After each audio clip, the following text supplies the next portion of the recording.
Alors en fait, donc moi je m'appelle Muriel Gosselin. Je fais de la céramique sous forme de tableaux et de bijoux en fait. Et les bijoux que je fais, ce sont des pièces uniques pour, j'appelle ça des tableaux à porter sur soi en fait. Et j'ai un petit peu de céramique, des pièces qui sont pour les enfants, les adolescents, etc. Mais ça, c'est vraiment un complément. Mon travail, c'est ce travail, en fait. Et voilà.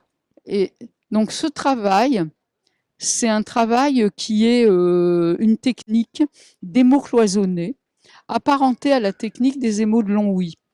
Et en fait, c'est donc une technique dans laquelle je fais une première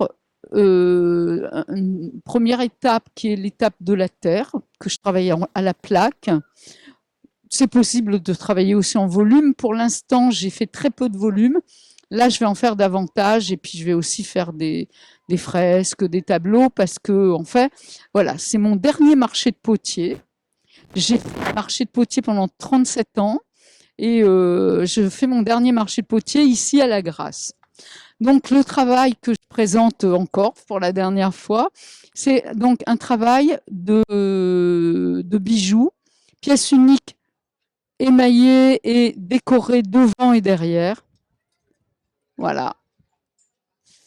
Avec quelquefois l'arrière et l'avant différents, quelquefois la même chose. Alors ces pierres, c'est vous qui... Alors voilà, l'argile, en fait, je travaille en plaques, comme on ferait des plaques pour faire de la pâte à tarte un peu épaisse, de la même manière.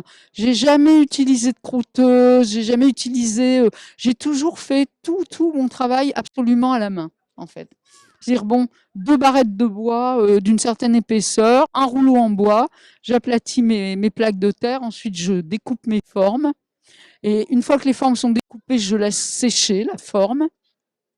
Je nettoie bien le bord pour que le bord soit bien arrondi, que ça soit absolument pas aigu à la pose des émaux.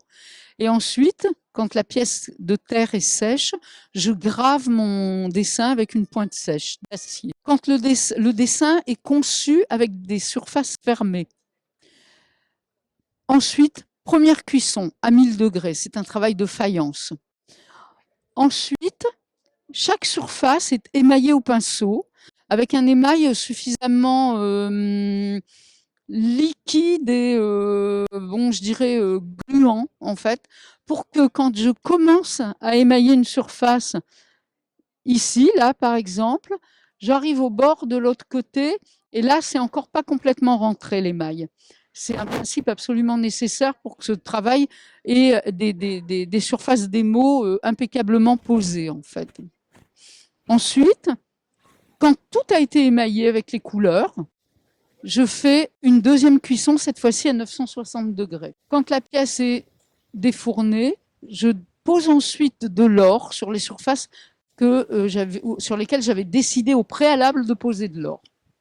Alors, je travaille sur terre rouge. L'or, je le pose sur de l'émail ambre. C'est-à-dire qu'en fait, pour que l'or est transparent quand on pose l'or, et donc à la cuisson, il devient transparent. Et c'est important d'avoir une couleur chaude à l'arrière de l'or. Comme les émaux sur cuivre qui étaient faits au Moyen-Âge ou les peintures sur cuivre, c'est une couleur chaude qui est en dessous. Parce que par transparence, l'or va être chaud.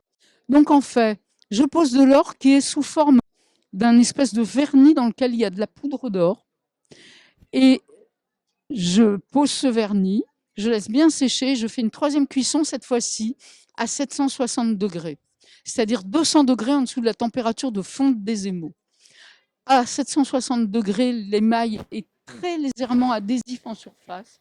La poudre d'or adhère à l'émail et ça donne ce résultat-là. Voilà, c'est une technique